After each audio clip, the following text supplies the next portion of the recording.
नमस्कार। आप सभी का बहुत बहुत स्वागत है हमारे स्तरित ज्योतिष में। मैं डॉक्टर कौशल्या बहार आज आपके लिए लेकर आई हूँ कुछ विशेष। आज का जो हमारा विषय है वो है छठे भाव का राहु। जैसा कि मैंने आपके सामने इस भाव में राहु लिखा है, इसका मतलब यदि आपकी कुंडली में यहाँ पर राहु है तो वो छठे भाव का राहु कहलाता है।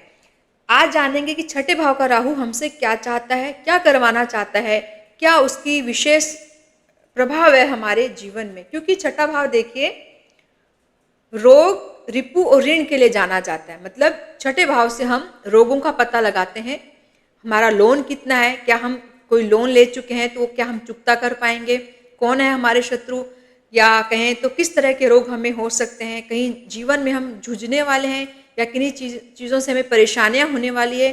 इन सब चीज़ों की जानकारी जो है वो छठे भाव से ही पता लगती है। और छठे भाव में राहु किस तरह से हमें हेल्प कर सकते हैं या किसी तरह के परेशानियों से हमें परेशानियों में डाल सकते हैं, ये सारी जानकारी मैं आज आपको देने वाली हूँ। ये हमारा वीडियो जो बनने वाला है, यदि आपको ये वीडियो अच्छा लगे तो आप इसे लाइक, शेयर, कमेंट्स जरूर कीजिए। और यदि नए हैं तो आप मेरे चैनल को सब्सक्राइब भी जरूर कीजिए, बेल आइकन को भी प्रेस जरूर कीजिए। सबसे पहले जानते हैं कि छठे भाव का राहु, वैसे तो हम सभी जानते हैं कि राहु शैडो प्लैनेट है, वैसे इनका खुद का कोई वजूद नहीं है, लेकिन फिर भी ये हमारे जीवन को बहुत अच्छी तरीके से भी प्रभावित करते हैं और बुरे सेंस में भी हमें कभी कभी ये प्रभावित करते हैं।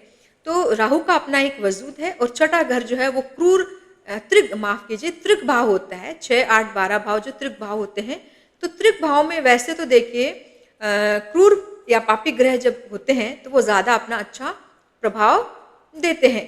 क्योंकि एक साधारण सी बात है कि कोई एक अजीब सी जगह है, या मान लीजिए कि कोई पुलिस स्टेशन है या जेल है माफ कीजिए, वहां पर यदि कोई सज्जन पुरुष पहुंच जाएगा तो उसका तो बहुत ही बुरा हाल हो जाएगा। वो उन सब बुरी चीजों से निपटना ही नहीं जान पाएगा कि हाँ मुझे कैसे बोलना है, क्या करना है।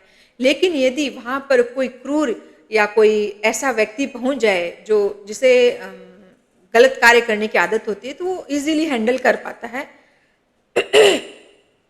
माफ कीजिए, वो इजीली हैंडल कर पाता है, क्योंकि वो उन परिस्थितियों को बहुत भली प्रकार से जान सकता है।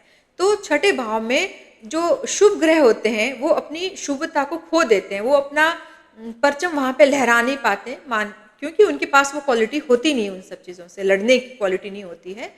तो छठे भाव में क्रूर या पापी ग्रह जब होते हैं तो बहुत अच्छा प्रभाव दे पाते हैं।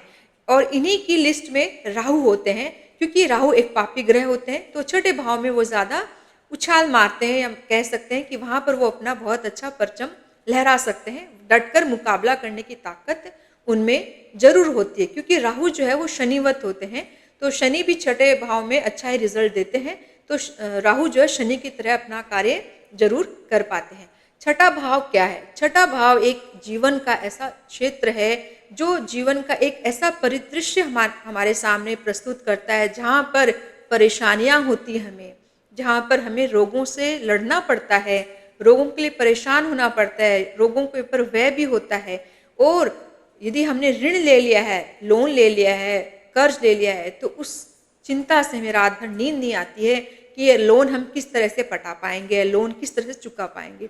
ये सारी परेशानियां हैं वो हम 6th हाउस से देखते हैं। तो यहाँ पर राहु किस तरह का प्रभाव रखते हैं, देखिए छठे भाव में काल पुरुष की कुंडली में यहाँ पर कन्या राशि होती है। कन्या राशि में राहु जो होते हैं वो स्वराशि के माने जाते हैं, तो ये उनका ही घर है, ये अपना ही उनका घर है। तो यहाँ पर किस तरह से प्रभाव डालेंगे, बिंदुवार हम समझते हैं, पॉइंट टू पॉइंट समझेंगे किस तरह का ये प्रभाव है। सबसे पहले जानते हैं कि करियर में किस तरह का ये प्रभाव डालते हैं, क्योंकि छठा भाव का जो राहु होगा वो आपके करियर को जरूर इम्पैक्ट करेगा, करियर को जरूर प्रभावित करता है। तो छठे भाव में जब राहु आते हैं तो ऐसा व्यक्ति बिजनेस से आपको डिटैच होते हुए दिखता है, या कह सकते हैं उनके पास में बिजनेस की बहुत ज्यादा खूबी या कला नहीं होती है। ऐसा व्यक्ति बात बात पर भिड़ने वाला होता है या जुझारू व्यक्ति होता है। तो ऐसा व्यक्ति नौकरी के अंदर में ज्यादा तरक्की पसंद होता है, या कह सकते हैं नौकरी में यह अच्छी तरक्की कर सकता है कंपेयर देन बिजनेस। ठीक है, तो ऐसे लोग जो होते हैं उनकी नेटवर्किंग बहुत अच्छी रहती है, तो उसके माध्यम से नौकरी में तरक्की करते हैं। दूसरी बात है कि शत्रुओं पर किस तरह का प्रभाव ये रखते हैं राहु जब 6th में आते हैं। शत्रुओं पर ऐसा व्यक्ति जबरदस्त तरीके से पकड़ हासिल कर लेता है या जबरदस्त तरीके से विजय प्राप्त करता है, क्योंकि ये व्यक्ति डटकर मुकाबला करने वाला होता है। इनके लिए ऐसा क्षेत्र ही सर्वश्रेष्ठ होता है। ये व्यक्ति बात बात पर भिड़ना, उनके ऊपर जबरदस्त पकड़ इनकी रहती है, जो इनके खिलाफ बोलते हैं या इनके खिलाफत जो करते हैं, तो इनके ऊपर अपनी अच्छी कमांड चला करके रखते हैं। बात है हेल्थ की, क्योंकि छठा भाव हेल्थ को भी इंडिकेट करता है, रोगों को बताता है। तो हेल्थ के लिए राहु किस तरह का प्रभाव देते हैं? देखिए, राहु जो होते हैं, पहली बात तो छठे भाव में होते हैं, तो जल्दी से व्यक्ति को कोई रोग नहीं होते हैं, लेकिन यदि इनकी दशा अंतरदशा चल गई तो ऐसा राहु आपकी जो भी हेल्थ इश्यूज हैं उनको डायग्नोस नहीं होने देता है। वहाँ पर कुछ ना कुछ कॉम्प्लिकेशंस क्रिएट जरूर कर देता है। समटाइम्स आपको एलोपैथिक दवाइयों से भी आराम नहीं आता है, आप नेचुरोपैथी से आराम ले सकते हैं, होम्योपैथी में जा सकते हैं, आयुर्वेदिक से, ये पर्सन टू पर्सन डिपेंड करता है। लेकिन ज़्यादातर यहाँ पर आपको चिकित्सा पद्धतियाँ बदलते हुए व्यक्ति दिखते हैं। जिनके छठे भाव में राहु होते हैं वो चिकित्सा पद्धतियों को जरूर बदलते हैं। उनका बिलीव नहीं होता है, मतलब आयुर्वेद के अंदर उनका बिलीव होगा, लेकिन एलोपैथिक को वो ज़्यादा पसंद नहीं करते हैं। तो इनकी बीमारियाँ यदि कॉम्प्लिकेटेड हो गई है तो वो लंबी चलती हैं, थोड़ी स्ट्रगल्स जरूर बढ़ा देते हैं। ये डिपेंड करता है कि आपको किस तरह की दशा चल रही है, क्या दशा के अंतर में कौन सा अंतर भी चल रहा है। ठीक है, ये तो हो गई बात इनकी हेल्थ की, कि हेल्थ के लिए व्यक्ति थोड़े से लंबे ट्रीटमेंट इनके चल सकते हैं। वैसे तो होती नहीं इनको तकलीफें, लेकिन यदि हो जाए तो थोड़े से ट्रीटमेंट लंबे चलते हैं, कॉम्प्लिकेशंस थोड़ी बढ़ती है, मतलब डॉक्टर्स को पता नहीं चल पाता है कि इस व्यक्ति को तकलीफ क्या है, क्योंकि वो तकलीफों के जो भी लक्षण बताता है बीमारियों के, तो वो उनको वो ढूंढ नहीं पाते हैं कि इनको क्या तकलीफ है, या कभी कभी पता नहीं चल पाता है, बीमारियां बहुत लंबे स्टेज में जा करके फिर पता चलती है। ठीक है, अब है कि आपके सिद्धांत कैसे होंगे, क्योंकि छठा घर जो है वो व्यक्ति की क्वालिटी को दिखाता है कि व्यक्ति किस तरह का है, सिद्धांत कैसे हैं। तो ऐसा व्यक्ति जो होता है वो थोड़ा सा एथिकल होता है, उनके सिद्धांत होते हैं। ठीक है, सिद्धांतों के ऊपर चलने वाला भी व्यक्ति होता है, और उनके अंदर एक स्ट्रॉन्ग वाइब्स रहती है, कुछ स्ट्रॉन्ग क्षमता ऐसी रहती है कि ये अपनी क्वालिटी को इस तरह से डेवलप करते हैं कि लोगों की प्रॉब्लम सॉल्विंग स्किल्स इनके अंदर में होती है, मतलब लोगों की प्रॉब्लम को ये सॉल्व कर देते हैं। इनके अंदर प्रॉब्लम सॉल्विंग स्किल्स जरूर होती हैं। तो ये अच्छे कंसल्टेंट भी समटाइम्स देखे जाते हैं। छठे भाव में जब राहु आते हैं तो बहुत अच्छी कंसल्टेंट भी ये होते हैं, व्यक्तियों को कंसल्टेंसी देने की भी ये जॉब करते हैं, या उन क्षेत्रों में ये अपनी अच्छी पकड़ बना लेते हैं। ठीक है, अब है कि इनका फाइनेंशियल स्टेटस कैसा रहता है, फाइनेंस के क्षेत्र में कैसे रहते हैं, इनका धन संबंधी क्षेत्र कैसा रहता है, धन के ऊपर इनकी पकड़ कैसे रहती है। देखिए, छठे घर में जब राहु आएंगे तो आपके सेकंड हाउस को जरूर इफेक्ट डालते हैं, क्योंकि इनकी नवमी दृष्टि यहाँ पर जाएगी। जैसे गुरु को नवमी, पंचम और सप्तम दृष्टि प्राप्त है, वैसे गुरु के समान बिल्कुल इनको भी ऐसी दृष्टियां प्राप्त हैं।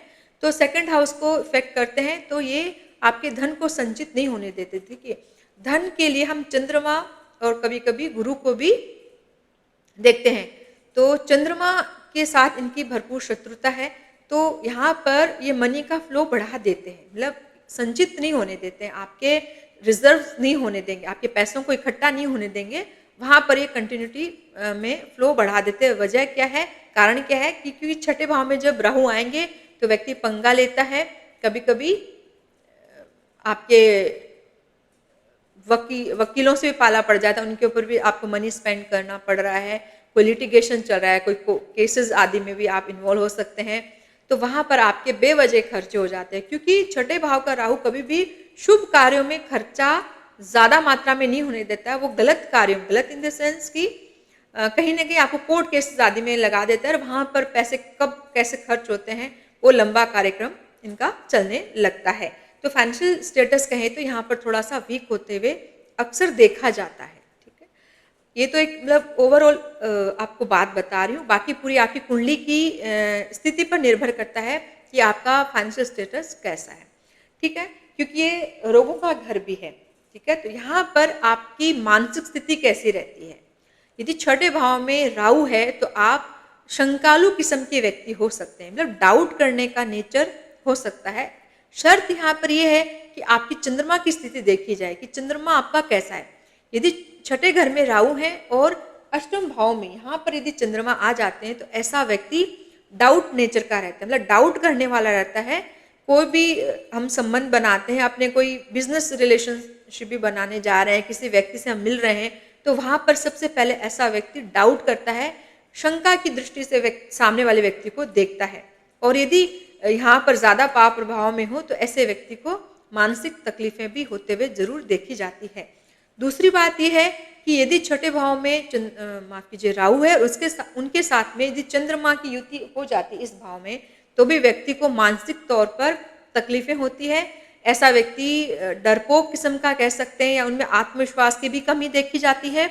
लेकिन कभी कभी ऐसा राहु और चंद्रमा की जो युति होती है इनकेस, तो वहां पर आपको फोबिया जैसी तकलीफें भी देखने को मिलती है। वहां पर आपको डर सताता है, कोई ना कोई मानसिक तकलीफें आपको ऐसा राहु और चंद्रमा जरूर दे देता है। शर्त यहाँ पर यह है कि राहु के साथ में आपका चंद्रमा कहाँ पर है।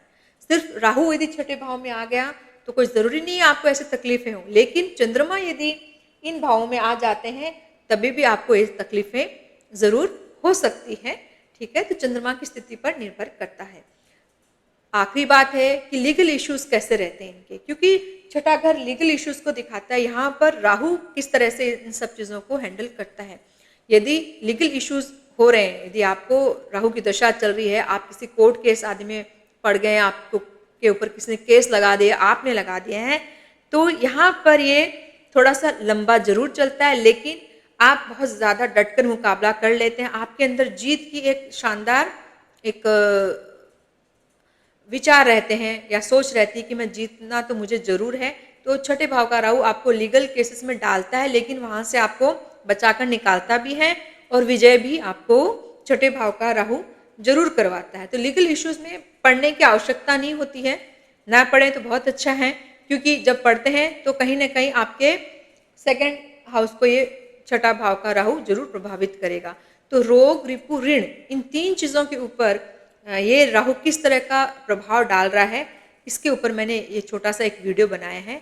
यदि आपको ये मेरी जानकारी अच्छी लगे, हेल्पफुल हो, तो आप मेरे वीडियो को लाइक जरूर कीजिए, शेयर कीजिए, कमेंट्स कीजिए, और मेरे चैनल को सब्सक्राइब भी आप जरूर कीजिए। आशा करती हूँ कि आपको मेरा वीडियो अच्छा लगा होगा। तब तक के लिए नमस्कार।